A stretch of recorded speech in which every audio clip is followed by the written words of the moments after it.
Hey everybody! Hi! How are we doing? Welcome to Rubber Duck Thursday. Hey, I'm Kadesha.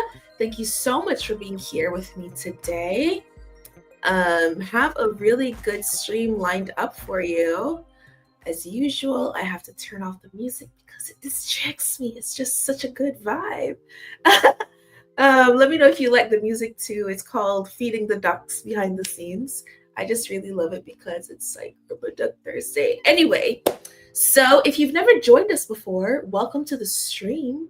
This is the show where we build, we chat, I answer your questions, and we just vibe and learn together. So over the past few weeks, or like I think like for the past 2 weeks, we've been building a project together. But today, I have a special guest for you who's here to talk to you about building your own app using Copilot. So let's get into the stream. Hey, TC Coder, thanks for coming back. Yeah, okay, great. I'm happy I'm not the only one who likes the sound. It's really a vibe.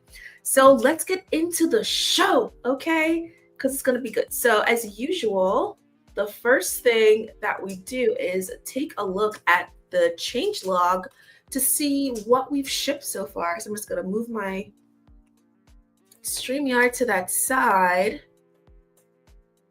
I do like having the little background music, so I'll turn it down a little bit more.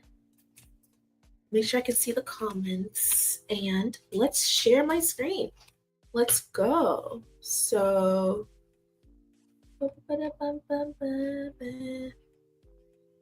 let's do boop, window, entire screen. This one, share. Let's actually make it large. There we go. Okay, so let's take a look at the change log to see what we've been up to at GitHub.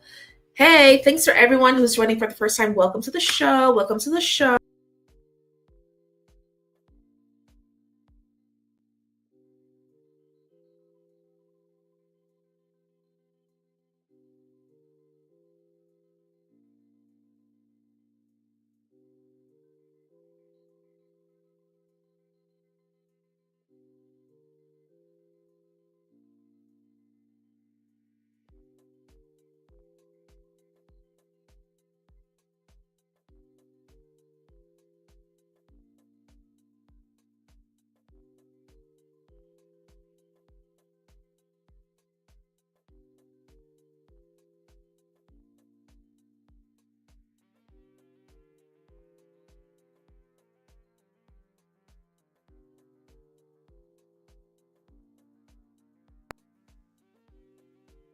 Hello, I'm back. Chrome just quit on me unexpectedly. Like my browser everything just completely closed. I was like, what is going on? But we're back. We're back. So I don't know what happened. The browser just like quit on me. So let me share my screen again and get back into it. So hello world. Yes, hello world. Thanks for staying and not leaving. So let me share my screen again. Hopefully it doesn't happen again. Share. Oop. Great. Okay, let's go. So what have we shipped since last Thursday? We've shipped a lot. We've been on a shipping spree here.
Listen, I don't know what's happening. Maybe I shouldn't share the change log.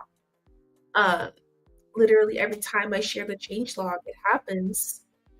Firefox, what are you doing? I know, what are you doing to us, Google Chrome? We just want to build an app. I'm gonna try one more time. Okay. The good thing is though, I'm able to get back in pretty quickly. So, and hopefully you can still hear me and everything. Okay. Let's try again. Okay, so I won't zoom because I noticed when I tried to zoom, that's when it quit on me. So I'll just leave it not zoom. Sorry if you can't see. But let's see what we've shipped so far. So it looks like we've made some improvements to the home dashboard, which is now in public preview. We've created some issues with Copilot, create some issues with Copilot in public preview. That's cool. That's cool. You know, issues and projects have been getting a lot of love, and I appreciate that. Okay. Can you introduce yourself? Of course, Rehan. I'm Kadesha, and I work here at GitHub as a developer advocate, essentially meaning that I educate developers on all things GitHub and AI and MCP these days and all that jazz. And this stream is our informal stream where we build apps with AI. So we vibe code. We vibe, I answer your questions, and welcome. Welcome. Thank you for joining us. Let's see what else we've shipped. Copilot code review is generally available in Xcode. More Copilot releases, improvements. We have some new models that shipped. We have release now supports immutability in public preview. So quite a bit of stuff has shipped.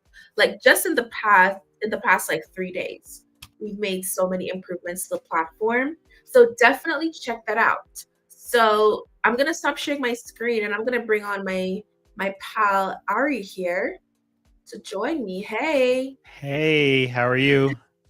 Thanks for having me. Good. I'm hoping that my browser won't quit on me again. Just no zooming. No zooming allowed. No zooming allowed. So Ari's here to talk to us about building applications with Copilot. And as you know, that's what we do here. But he has provided a framework and a system for you to do it methodically. So I'm going to have him just talk to y'all for a bit. If you have questions, let us know. So I'm just going to put up your screen here, Ari. Awesome. Thank you.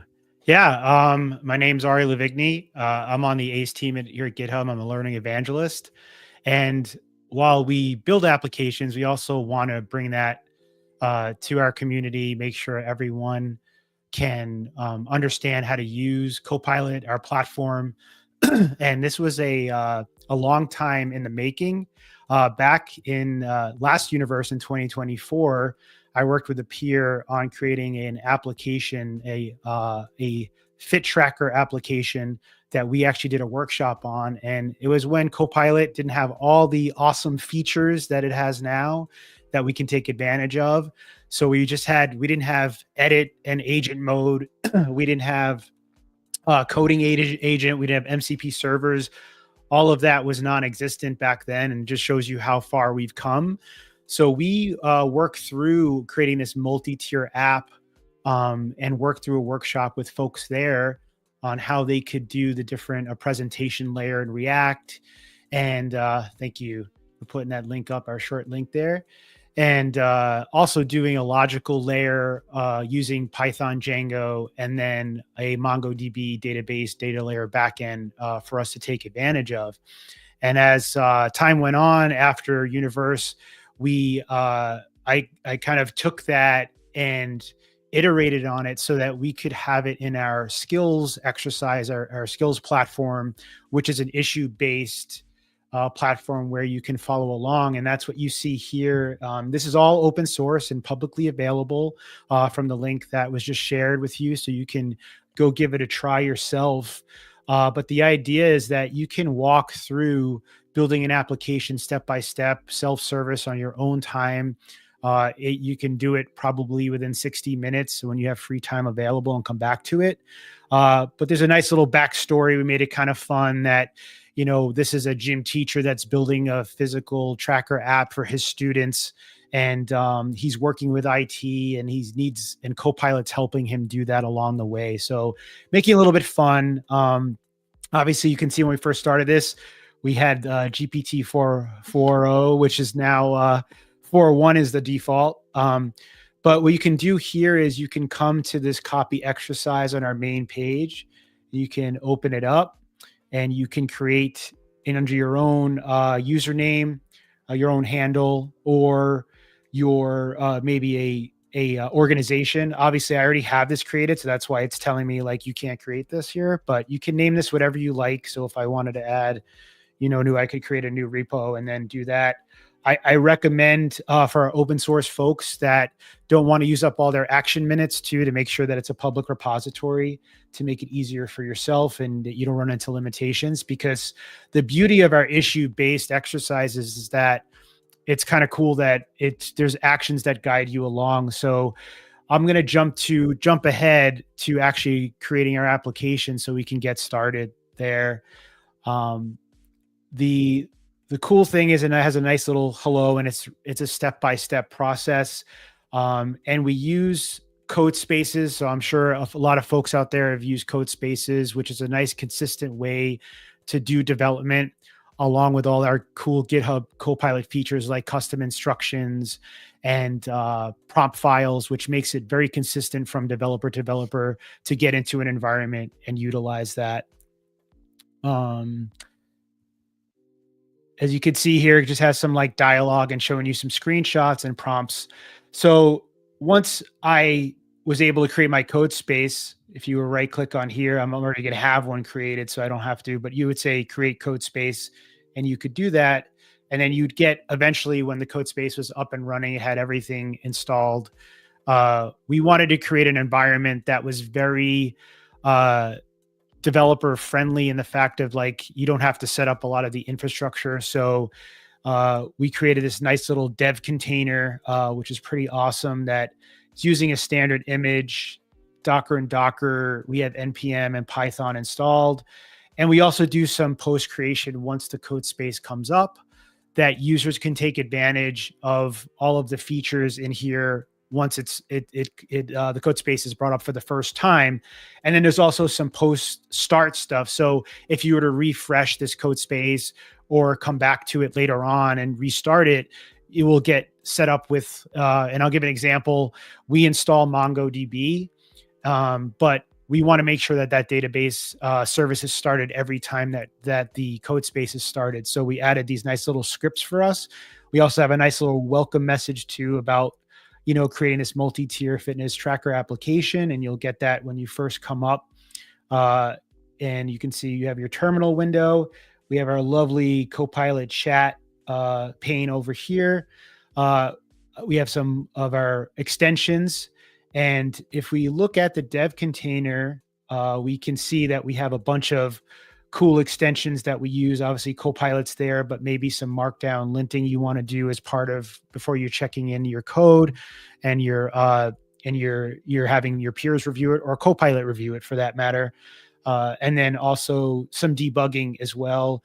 We have chat enabled. We have some ports open for our application. So we have the database port open and our Django Python backend, as well as React default backend.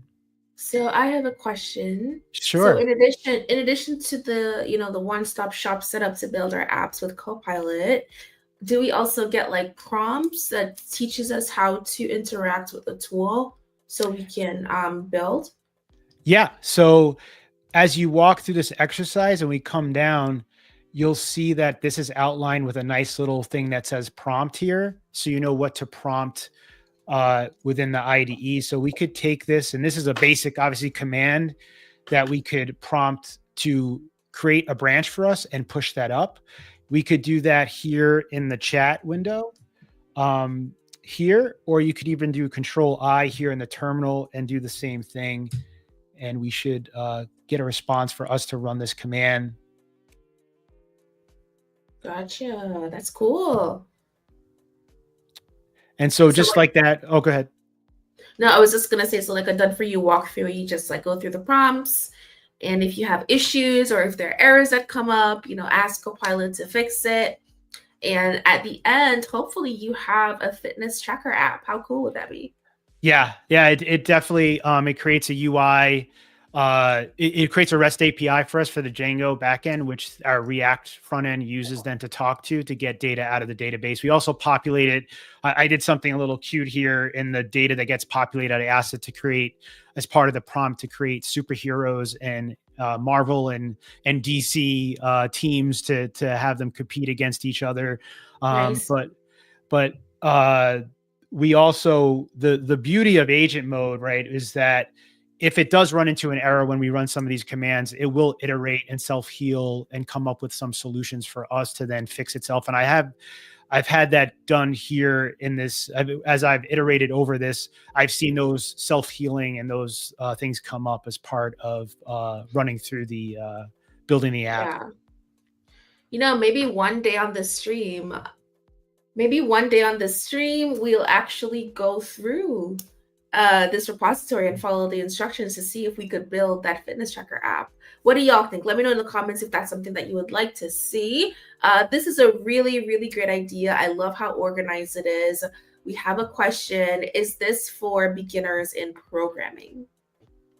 Yeah, I would say even if you're a beginner, because of the guided exercise, it really takes you step by step in a short amount of time in learning a lot. And you have luckily your trusty peer programmer Copilot to help you along the way with you. So I say 100% yes. Nice, nice, nice. I agree. I agree. I think like LLMs and Copilot has unlocked this really incredible journey for beginners where you can learn while building. And I believe that the knowledge is cemented even more, and you become even more curious to say like, wait, how is this working? And then you start to like, go under the hood and dig in and learn even more. Yeah. Super, super cool. Yeah, I think also right. Yeah, like you said, it creates you come up with your own ideas. Maybe you don't want to create a fitness tracker app, but you want to use the same stack to create your own kind of app. So Right, give you that advantage. right. Great. I'm seeing that people would love to see us build. Yeah, I think on Rubber Duck Thursdays, I'm gonna pull up this repository and build an app with Copilot, the fitness tracker app, to see how it goes. But yeah, let me pull up the link again. Nope, not that one. This one. That's the one. That's the one. So, is it possible to connect the fitness tracker to Apple or Android watches for more data-centric application? Great question.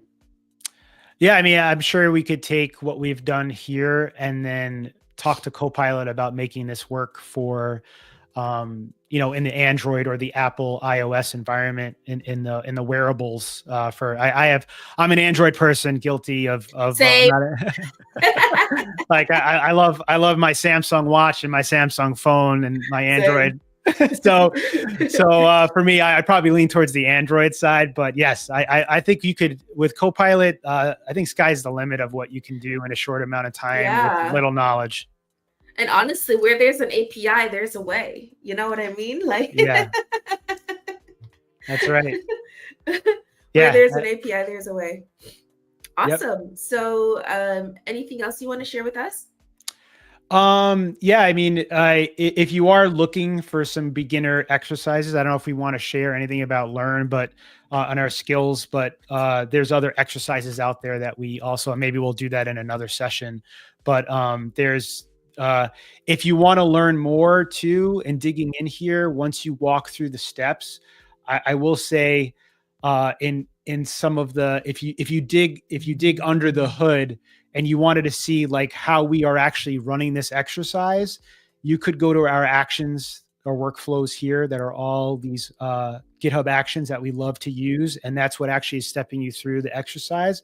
And if you wanted to just see from a high level before you dive in of what each of these entails, for directions, like for example, if you wanted to see if we were building the app here, you could just read through the MD file and learn how it works. and what we're doing. This is actually taking advantage of prompt files that are in this Yeah. repository right here. So cool features Ooh. to use. You know what? What if we build out like an initial thing right now? Like just let's just take the rest because they're the folks are interested in it. So let's take the rest of the Sure, time to like, scaffold the project. So I see sure. two questions. So the first one is what would be the impact of Google Opal with building applications with GitHub Copilot agent mode? So Google Opal is very similar to Spark, wherein you're able to build, edit, and share applications like that you built in your browser with just natural language. Like you don't have to like pull the code into your IDE, you just build it on the web. Similar to Lovable, similar to Bold, similar to Replit, I believe. It works similar to that. So I think the differentiator with Copilot agent mode is, we're able to have more control over our code. So like we're able to really dig into each file separately into our code base, and we're able to work in our IDEs, which is where we work best as developers. What do you think, Ari? Yeah, absolutely. I actually, in a parallel, was playing around with Spark to build the same thing using Spark in natural language, and was able to do that. So yeah, the capabilities are there I think GitHub Spark's pretty cool especially for non-coders to be able to, with their natural language, to build an app like this. Exactly. I think that's what I was getting at. I think it's two different audiences. Yep. Even though like non-coders can use GitHub Copilot, but I think you can start with something like Google Opal or GitHub Spark and transfer over to Copilot. Yep. So what Absolutely. are Yeah. we doing here? What prompt did you send? You So you yeah, let me. left us. You left us. I know I went too quickly. I apologize. So what I asked Copilot, which is in the directions that if you guys walk through this exercise, is to follow these instructions step by step. And I gave it a bulleted list of I want the app structure, the Python virtual environment creation, create this requirements for our Python environment, our virtual environment, and install all those requirements. And the custom instructions that I generated for that you're utilizing is right here in the tracker app. So if you were to look at the custom instructions, it applies to all the files in this repository. And I've highlighted different sections of what I want. I want to make sure my ports are forwarded and they're public for these two ports. And then when it comes down to the structure, this is the structure that I want.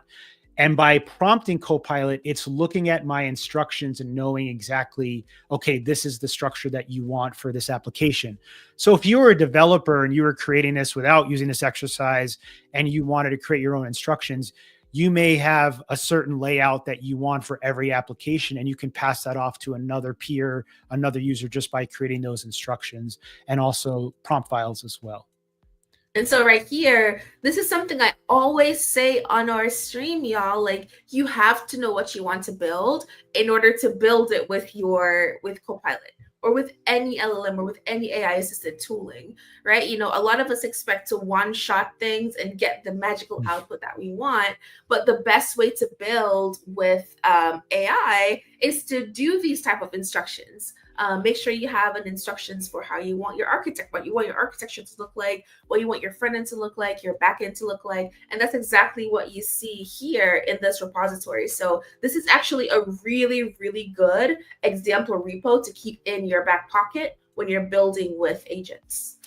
I would say too, if you're not sure, like what I end up doing is when I'm not sure exactly what I want to build, I will go into ask mode and I'll probably have that research or that conversation with Copilot. And then I'll have agent mode actually create custom instructions for me based on that. Yeah. Which is a great hand, working together with Copilot to create what you want. Love that. But yeah, what we did here in just asking this is just to kind of review is we created the virtual environment. We then sourced it, and then we installed everything in this requirements file. And as you can see, Copilot created it for us, and I can decide to keep this. And it's also now added to my source control, and I can add it, stage it, and then have I I am always horrible at writing commit and pull request summaries. So I like when Copilot does it for me. I'm sure most people at this point enjoy doing that, or having Same. Copilot do that. It does a better job, I think, than I do, and it's faster at it. So, and then we can commit that and push that up. And as a result, if we did that correctly, we added our requirements file. Again, these actions are running in the background looking for any changes in that structure. So if that structure was to change, hopefully we get a nice little, we passed, and now we're going on to the next step. So while it's educational, you can really take this app and use it for your own kind of app creation as well. I like that. I like that there's like visual feedback built into it so that you're actually seeing like, oh, am I actually making progress on the project or not? Really, really cool. So this is a step-by-step walkthrough of how you can build your own app with Copilot. And one thing I love about the repository is how organized it is and how detailed it is. The prompting structure, the instruction structure. Yeah, get into it. This is good. Make sure you check out this repo. Yeah. Okay, Please. let's keep building. What else is there? Sure.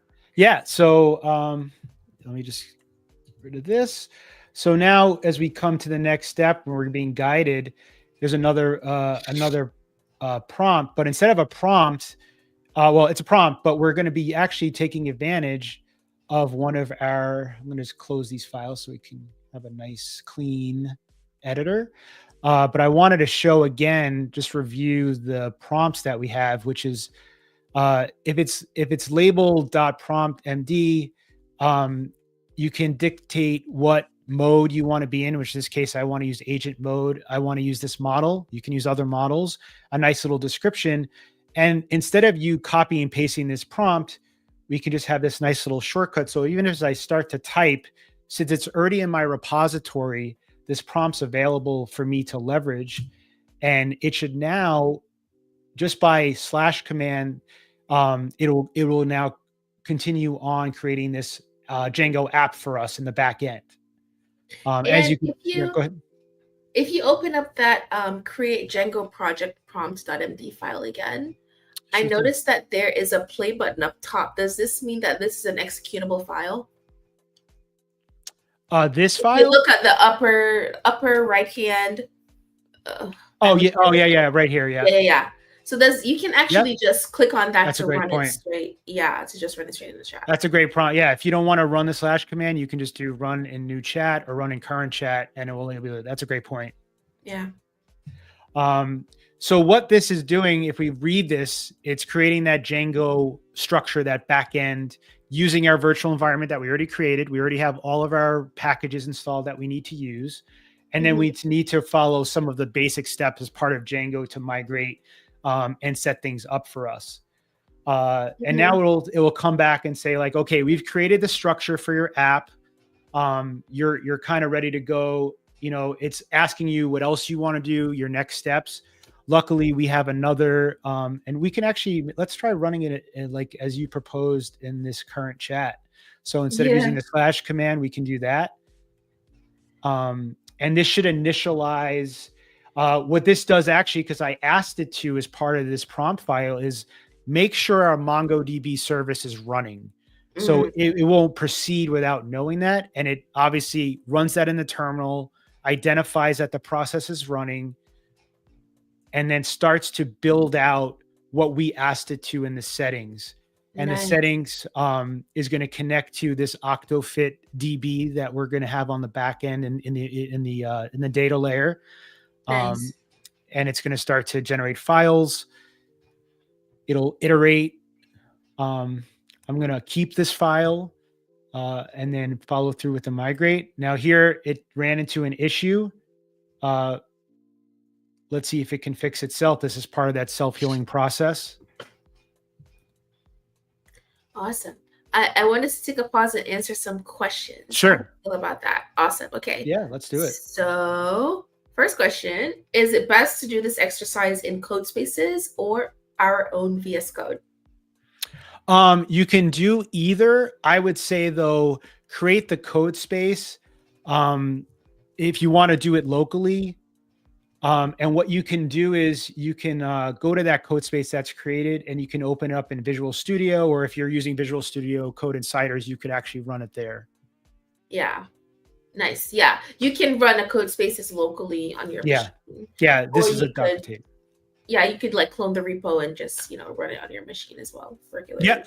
Yeah. The good thing about the code space though is Ari here spent some time configuring a dev container for you. So like there's a lot of setup and configuration that you won't have to worry about. That's the beauty of the code space. Yeah, I highly recommend too, like if you're creating your own project and you know what kind of stack or the things that you would need for your environment, instead of having your peers kind of get, friction in creating their own environment, if you give them this pre-configured environment, it makes it much easier. And they can use it locally, like as Kadesha said, in their local VS Code if they would like to. Okay, another question is, should we use prompts in fragments, or should we give the entire prompt to Copilot and wait for it to build/respond in one go? Great question. Yeah, I would say you probably want a targeted set of steps that you're going to ask Copilot, because all the LLM, all the models on the back end have some token limitation. So you don't want to overwhelm it with too much information. It's better to be very kind of give it an overall goal and then give several like sub-steps like we've done in this. For example, like this is probably even a lot of steps, but there's enough that Copilot can handle this to be able to come back with a solution. Love. I agree. I think it's best to break up the features that you want into chunks.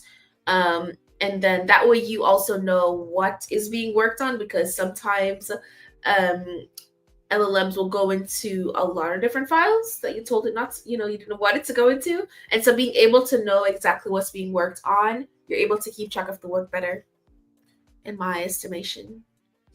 Absolutely. I agree. So what's a better practice? Add instructions first and then scaffold our project, or scaffold first and then generate instructions based on the project structure? Great question. The way that I work, and I said before, is I like to kind of do some research on what I'm creating, get that information, and then have Copilot maybe generate some custom instructions that I may iterate on. And then Copilot with those custom instructions can create the project structure for you.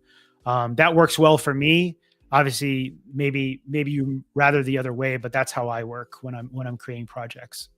Yeah, I like to have an idea of what I'm building, and then the tech stack that I want to use. And then I kind of scaffold. I think I scaffold first, and then I have Copilot generate the instructions based on like what the project is. Interesting. I just went through that, but I guess it depends, right? It depends on what you're working on, because if you already have a project in place, Copilot can actually auto generate instructions for you. If you click on that little gear icon in the chat window, Ari, yeah, and then you do generate instructions. Once you hit generate instructions, it can like create your custom instructions for you for your project. And sometimes the instructions that Copilot generates is better than what I can do, because the LLM knows what the LLM needs. So I guess is there a best practice, or I guess that was the essential question. Is there a best practice, or is it just preference? What do you think? I feel like it's preference. I think, well, I'll say this. I think if you already have a structure in mind, if you're to that point, then I think you can put the structure in place and then generate the instructions from that. If you're kind of still figuring out what you want, then maybe it's best to have Copilot help you generate, that project structure for you. Yeah, agreed. Great questions. Yeah, awesome questions. You want to take one more, or you want to keep going first? No, yeah, we could take one more, sure. Okay. One question is there a possibility that using auto-generated code, we may incur unwanted security issues? Sorry, say that one more time. Is there a possibility to get security issues from code that's auto-generated? It is possible, but I think Copilot does a good job of trying to eliminate any vulnerabilities. You may want to iterate that. You may even want to ask in the context of when you're prompting, are there any vulnerabilities in what's been generated, to kind of maybe dig a little deeper on the security side. At least that's what I've done in the past. If I'm like, this library or this package is maybe a vulnerability, like, are we using the latest and greatest that is secure and safe, and doesn't have any CVEs with it. That's my approach. I don't know about you, Kadesha. Is that have you experienced that as well? Well, yeah, I mean, we also have so many safeguards with Yeah. Copilot, so you can do a code review in your editor before pushing to GitHub, and even on GitHub, you can use our GitHub Advanced Security features to check to see if there are any security leaks or security issues in your work. So at GitHub, we really prioritize secure coding practices, and so we've made sure that you also have access to features that allow you to code securely. So of course, there's a possibility that auto-generated code may produce unwanted security issues. But also, if we're typing code manually, we also may incur unwanted security issues. It's just the name of coding and building applications. Cool. Yep. All Yeah. right, so let's And keep going, and then I'll answer some more questions. Drop more questions in the chat. We'll come back to it. sure. So I'll describe to you what we just did as part of running this instruction is, we created the database itself. We also then set up everything in the settings to allow us to talk with REST API locally here in the code space. We've also went ahead and populated this with this nice, and as I said, I kind of made it a little bit fun here, where we decided to populate the database with superheroes and different teams from Marvel and DC. So that's actually part of this. And now what we're going to do is part of this. I actually just ran back and did the last part of this prompt file, where I want to verify, is this actually in the database, and did we get the data? And as you can see, it's going to Nice. verify what's in here for us. So I try to incorporate, and I think everyone should do this in their projects, is if you do have prompt files, as you go step by step, you may want to have some verification, different steps to make sure something wasn't missed. And Copilot's really great about doing that for you. So tell me about, okay, so in your .github folder, you have instructions, you have prompts, you have steps, you have workflows, and then you have Copilot instructions. Tell me about all these files. Sure. Again, I know you went over it, but No, I'm no, like, yeah, no. it's I think it's good for the audience to review this. So this is great. So these are everything under instructions. Here is going to be a Copilot custom instruction that you're developing. And I broke my instructions down by my setup, my logic layer, that Django backend, and my React front end, so I could separate them. That was how I organized them. I think that's when you're doing, especially like a multi-tier app like this, that makes the most sense to kind of split that up. And the reason why I did it that way, to highlight this in particular, was, let me come up, is you can see the setup here applies to all files, but maybe yeah. when I'm talking about the front end or the back, like let's take the back end, I only want this instruction to focus on the back end structure of my repository. And that's, Ah, and I think that's a key thing, that you may have instructions that are very small and target a specific part of your repository, because maybe someone is working on the front end, someone's working on the back end, and they're different people. They can put their own instructions together for their own part of that application that they're developing. interesting. And I think this is a question someone had relating to that. I love that applied to feature in the front matter. They asked, can you stack prompts? Like if you have a prompt for creating tests, can you reference it in other prompts? Does that work with how you structure the applied to section in the front matter? For the prompt files, or the custom instructions, I think you can. I wonder if I haven't tried that actually. If you can reference, I don't know if you have, Kadesha, but I haven't tried to actually stack instructions together. I haven't tried to stack prompts together. but I'm going to try that now. That's a good question. That would be interesting to see. Yeah. Yeah, great question. I wondered if you can maybe, or I would say maybe if it's not capable, if you're not capable of doing that today, I wonder if there will be a new feature in the in the near future that will allow you to basically stack them together so you can kind of have Right. it look at each other. Right. For sure. I would say prompt files with the slash commands, maybe you can do some of that, of stacking things together. I think they're very targeted though at what you're prompting. Maybe you can, there's a way here to reference. I would say that's a great feature to have though, that you don't want to, you want to just reference something else instead of rewriting it or having it involved inside of repeated in the same prompt or instruction. Mm. Mm.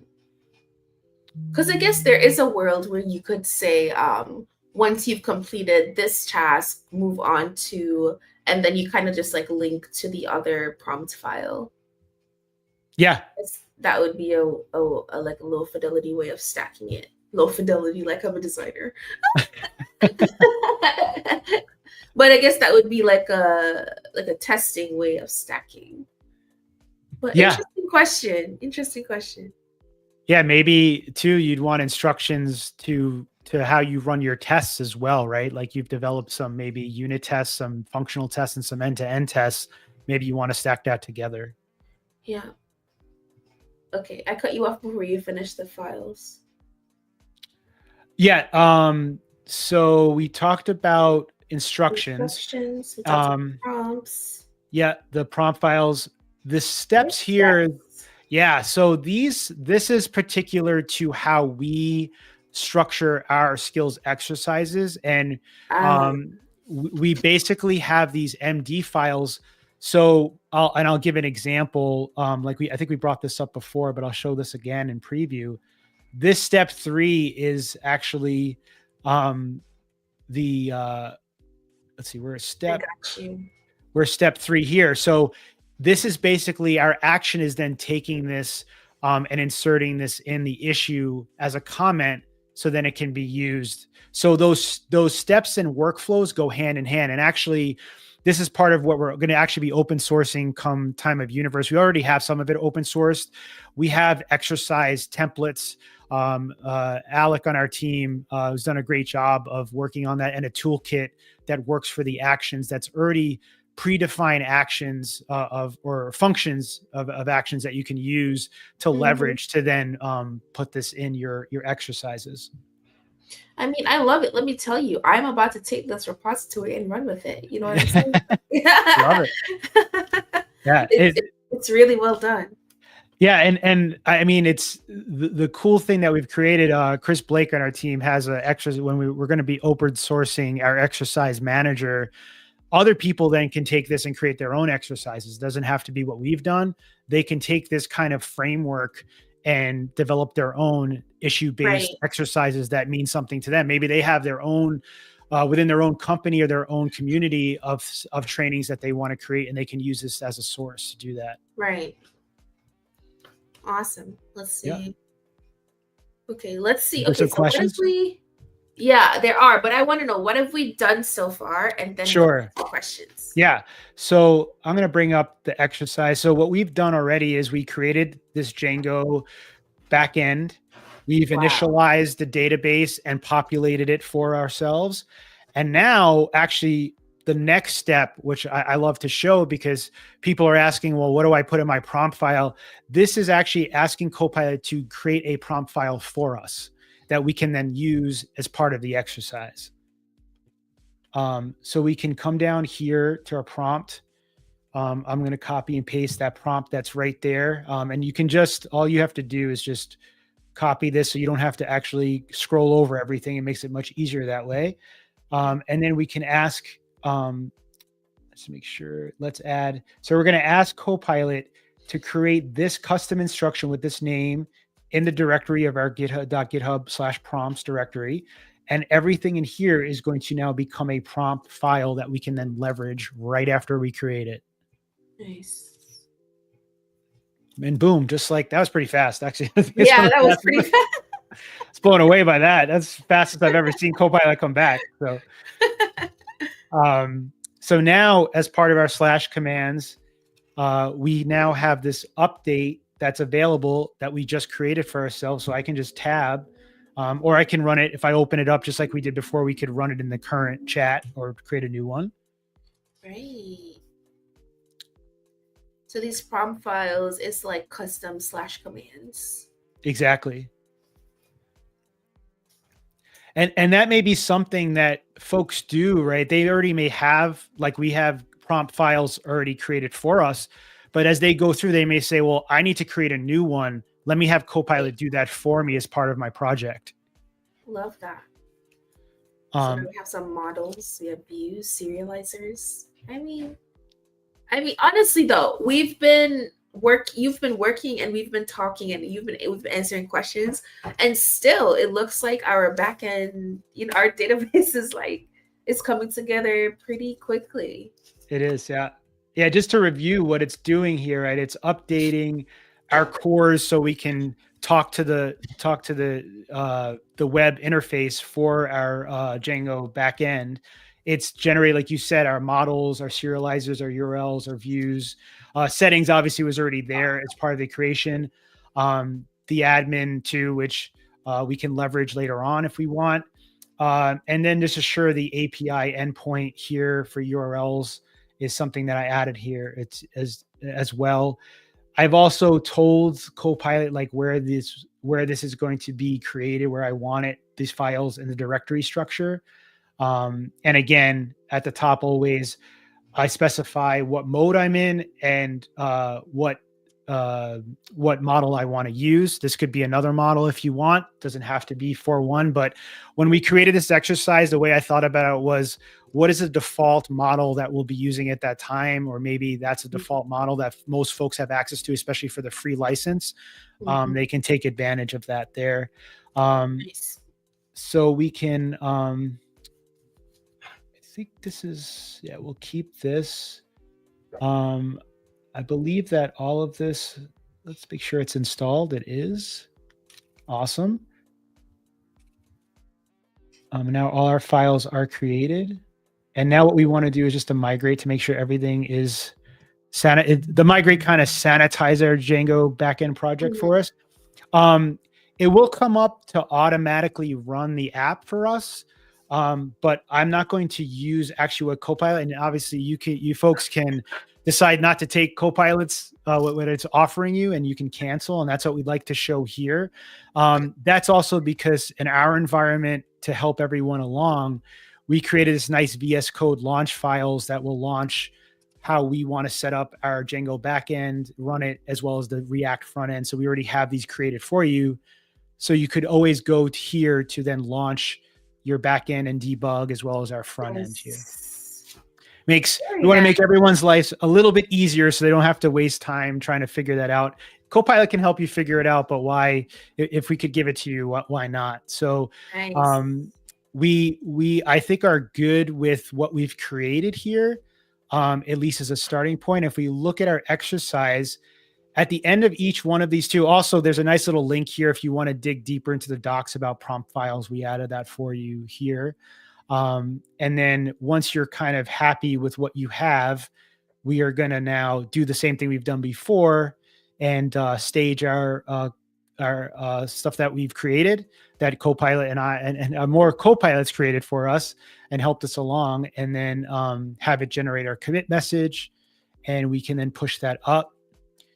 And hopefully the demo gods are with us, and Mona's in the background. Mona Action's in the background waiting to see what we've done.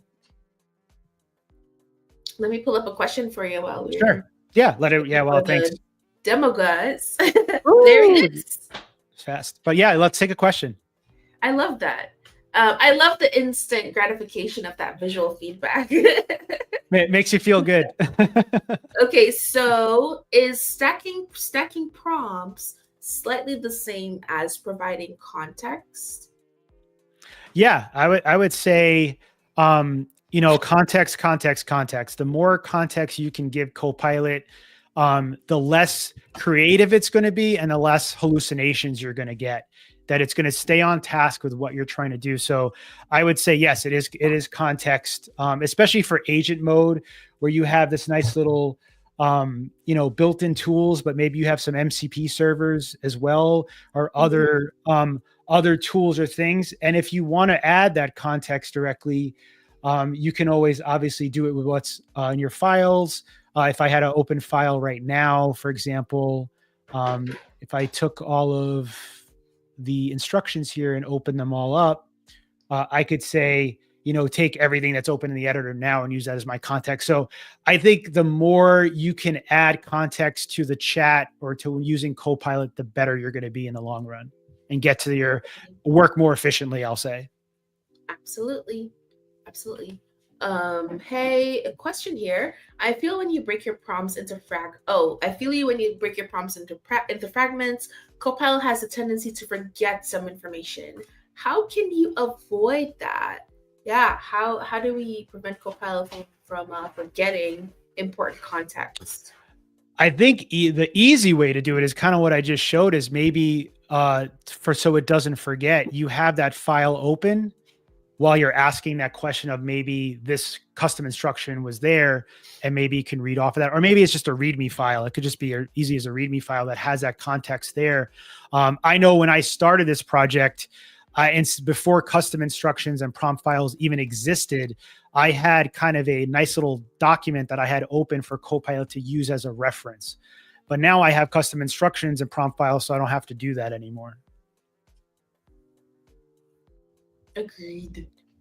And I think also that's why it's important to work in chunks, similar to how we work now as developers, right? We have an issue that targets a specific problem, or that like targets a specific feature, and then that feature is broken up into different stages and segments, and we take it one step at a time. I think it's the same thing when working with Copilot. Take it one step, one small feature at a time. And with every new feature that you implement, commit, stage, and commit. Once it works, save it so you don't lose the progress that you have for whatever feature you're working on. I truly believe in the little bits at a time, instead of trying to one shot everything and expecting magic and then getting upset when the magic doesn't magic. Yeah. And I would say too, like when I put my if there's a case where I want things done step by step in an ordered way, I end up actually numbering that way. So then Copilot knows, like, I want this done before this. If it really doesn't matter, I may just have some bullets, and then it can just go off and do it. Or maybe I want to do it step by step. But that's traditionally what I do when I'm creating projects. Nice. So did we finish our backend, or? Yeah, so we were successful there. We updated our settings with our OctoFit DB information. We made sure we're using Django, which is the connector to the MongoDB from Django. And then we populated that. We created our populate DB. And what these checks are doing is it's looking for these files being created and certain keywords in those files, so we know, like, okay, we're on track. That's how we're checking things. We may have exercises in the future where we have less checks and it's kind of more free form, but we'll at least check that something was created so that you can proceed to the next step. And now we're at the point where we can actually kind of complete our API with using our code space URL. So I think that'll be interesting. So I'll copy and paste this. And what this is doing is it's using the environment variable for our code space. So this is where mileage may vary if you're running this locally, that you don't have a code space name, but you could also define that environment variable. And maybe I'll add some logic in here for that as well.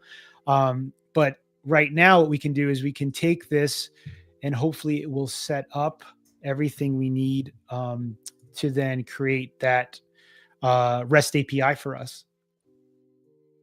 Close that. What it's doing right here, which is nice, is you don't want to allow all hosts open like it did initially. We want to keep it confined to our local host, as well as code spaces defined that we want to use that endpoint. I love this. I'm obsessed. I'm glad. Yeah, it's again, it's asking us to run, and you could run it this way. I like to cancel this, and then I'm ready. Now we have these files updated, which is the settings for the Django app as well as the URL endpoints. Hopefully, we have exactly what we need. And then we come down here. It's actually instructing us to use that launch file, and this is hopefully what we get as a result. Again, Copilot may not have the exact thing, and we can iterate on that. That's no problem.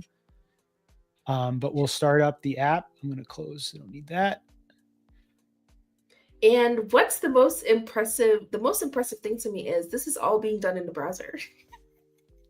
Oh, so it didn't like that. We can actually, what I tend to do is I may copy and paste this into the chat to find out why. Yeah, I take screenshots. Or screenshots. Yeah, that will work too. Yeah. I'll move this over. It's saying, I wonder if using the endpoint. Oh.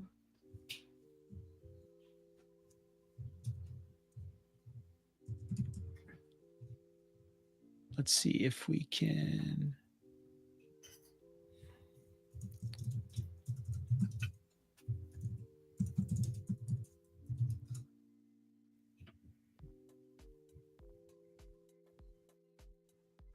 And this is good feedback for me, because this is maybe some things that I may have to add to our instructions to make sure it works properly.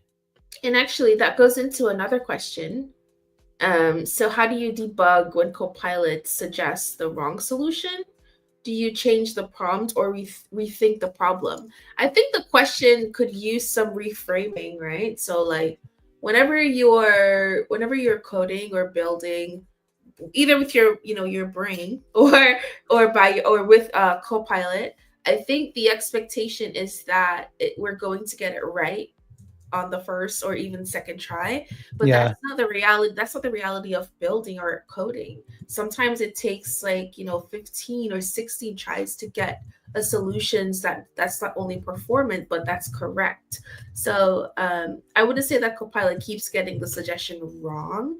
I would say that I think it's a matter of, yes, rethinking the problem, maybe using another model. So like, let's say you're using Claude Sonnet 4, maybe try using GPT 4.0 or 4.1, and like try to reframe your question to maybe say, okay, I'm having X issue, I've tried Y.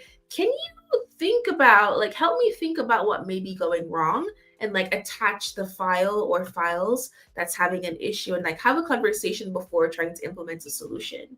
How would you approach it, Ari? Yeah, I would say look for the error. Like you said, take a screenshot and then kind of iterate on that.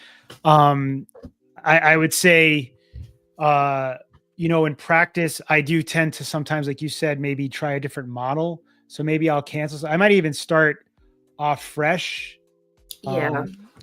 I tend to do that too, just to kind of maybe do a clean slate and then maybe re-put the prompt in there that we had, and maybe make sure that everything is working as we would expect it to. I'll close these.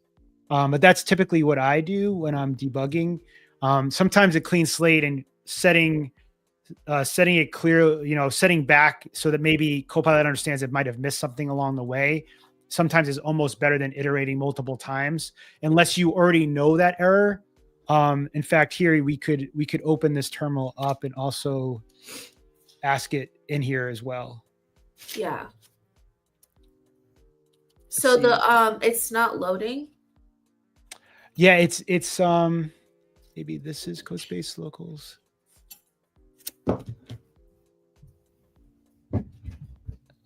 Is it a route issue or is it a CodeSpace thing? I think it might be sometimes. Yeah, I think it might be the route. Yeah. Let me see. Let's ask. We seem to be having route issues for our API with our CodeSpace endpoint. And you know what? Let's try a different model too. Let's try. No. No? We can do Claude Sonnet 4. Claude Sonnet 4? Okay. Yeah. You don't want you're against GPT-5? It's okay. It's a work in progress. What do we think? What do we think about GPT-5, y'all? Let me know. Be honest. Let me know. Someone says, I think he needs to go to /API/, but that's where he's going. Someone says, I really like this program. Great. Come back next week. This is what we do on Rubber Duck Thursday. We just build. And actually, boom. Well, we got almost there. We're almost there. We're almost there. Let's go to our use. So I think we're almost there now, which is nice. You don't need to have So that. what was the solution? What did you do to get to that point? I think it was in this redirect was the problem was that it was actually prioritizing a local host, which does not work. And we needed our code space to be the priority here. As well as, because this is what actually changed from the last time that we did stuff that we did a change, but via Copilot. I would say here, make sure the main REST API page is using the code space endpoint links for each component. I think we're almost there. This was the bad one. We can close that. Yeah. It's the bad one. Okay, let's see. The consensus is coming in. So GPT-5 gave me the best results when working with a very large Angular app. Oh, if you would like to be on Rubber Duck Thursdays, please send me a LinkedIn message so we can take a look at your Angular app. I'm so serious. I'm not joking. Find me, send me a message on LinkedIn and we can connect because I would love to see that. I have personally never used Angular, so that's great. I'm glad that GPT-5 helped you out with that. So Michael says, I tried it out, GPT-5, on Copilot, but found that I prefer Claude Sonnet still. And that's where I am. Wow. Okay. Good to know. Good to know. That's where I am.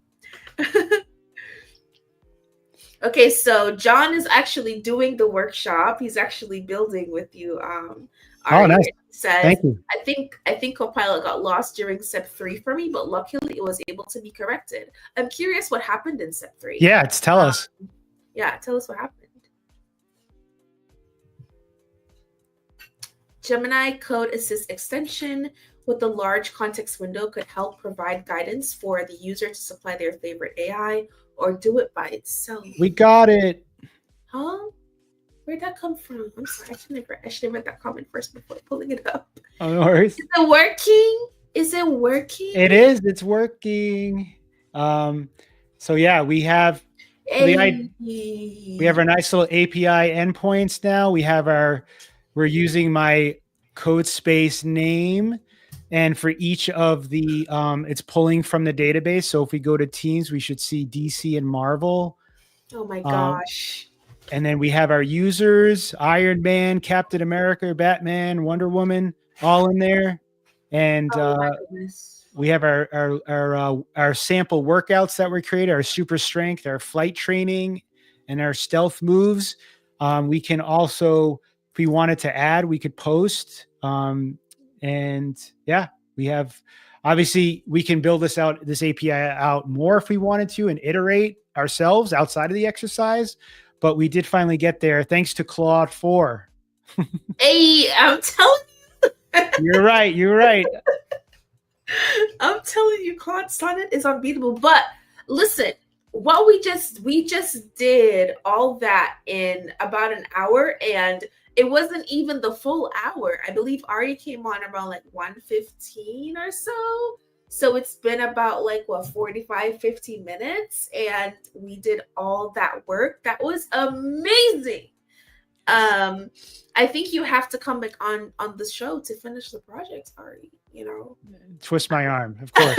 I think, I think you have to come back on stream to finish the project, but this was incredible. I hope you guys learned a lot. And as you see, to debug with Copilot, Ari kind of just explained what was going on and provided additional context, like you copied and pasted the error message, or like you can do a screenshot, pop it in, and send it on to Copilot. Try to start a different thread or a new chat in Copilot agent mode. Select a new model and ask it to re-implement the solution. The key is to stage and commit at every juncture.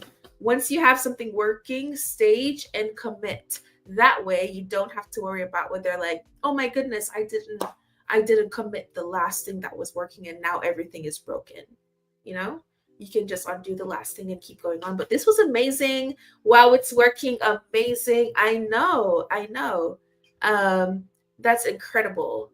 Yeah, and as you can see here too, Copilot will do curl commands against the URL, the API endpoints, just to verify the data for you as well. Yeah. So let's just do the last bit of comments and then we're going to wrap up the stream. This was great. I think this is a good ending point. So another question or like a comment is, I'm used to working with Sonnet 4. So when I tested GPT-5, I was a little disappointed, You're a tough customer. All I'm going to say is, the test data wouldn't populate correctly for John. That's the issue he was having with Copilot in step 3. But I'm happy that it worked for you. Let's see. Great session. Please, could we share your active media platform so that we can reach out? Yes. Find me on LinkedIn, Kadej Shakur. And that's it. Or go to GitHub's LinkedIn page and you will see my face as well. Make sure you're following GitHub on all platforms, especially LinkedIn. We have really good content on LinkedIn. Apologies if I missed this. Is there separate commits that show user-generated changes versus Copilot changes? Whoa, what an interesting question. So like if a user made changes versus if Copilot made changes, I think it's a collaborative effort. How would you answer this question? I think that's right. I would say if you're using the coding agent, that's easy to track that way. But yes, I would say too, if we were to create a PR from what we've changed here, and you have Copilot review, and it has some commit changes, you would see that Copilot was the one that was a committer there as well. Yeah. Okay, final comments, y'all, and then we're going to wrap up. I've been talking about building large-scale apps on my feed before leaving Microsoft. We focus on HVE, high-velocity engineering, to leverage AI to manage the full SDLC, writing user stories, PR, and creating detailed plans for execution. I've used this approach as I've been building my app. Excellent approach. Love it. Excellent approach, like integrating traditional software development with this new era of vibe coding. I think it's a really good marriage. 100%. After Copilot fixes an issue in my project, I have the habit of giving it positive feedback. Example, that fixed it. Me too. I do that too. Does this feedback matter for improvement of Copilot or other users? What do you think? I think Copilot's thankful to you for giving a little pat on the back, but I think if you're in there and you actually want to give it a thumbs up on the response that it came back with, that feedback does come back. Yeah. I find that whenever I say, oh my goodness, that worked, or good job, that finally worked. Now, dude, it loves it. It's just like, great, I'm happy that worked. Now let's, it's energized. It just wants to help. Just what I want.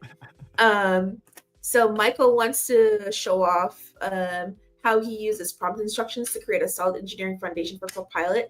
I think I'm going to add this to the stream. I think we're gonna have more show and tell on the stream. So Michael, if you want to come on, maybe like once a month or once every 2 months, I don't know what the cadence would be. I have to talk to the team about it as well. But I think having a show and tell on how you're using Copilot and how you're organizing your files would be very, very helpful. I would love that personally. I would watch that. I would watch that. But thank y'all so much for joining. What about Advocate Check app of the last 2 week sessions? Yes, it's still in progress. And actually, the plan for today was to use the Netlify MCP server to deploy the app to the web.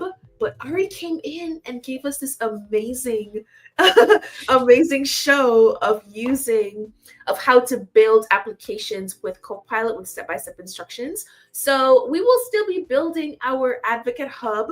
Yes, come back next week and we will keep continuing. And I will bring Ari back so we can build the front end of the application. And be sure to check out the repository. Go to gh.io/build with Copilot to start learning how to build with Copilot. Anything you want to add, Ari? No, that was all. Thank you all for attending. Great questions. I love it. It makes me think, and now I want this feature of this stacked prompt files or referencing prompt files from each other. I want that feature if it doesn't exist today. So maybe we'll be talking to someone in engineering about that. But yeah, thank you for having me, Kadesha. It was a pleasure, and I definitely want to come back and we can finish the front end of this app. Yeah, thank you so much for coming on, and I'll see you next time. I'm just gonna boop. Wow, what a great show, guys. What a great show. Is this recorded? Yes, it is recorded, always recorded. And please come back next week where we will keep hacking and building with Copilot. Until next time, this has been Thursdays. Bye.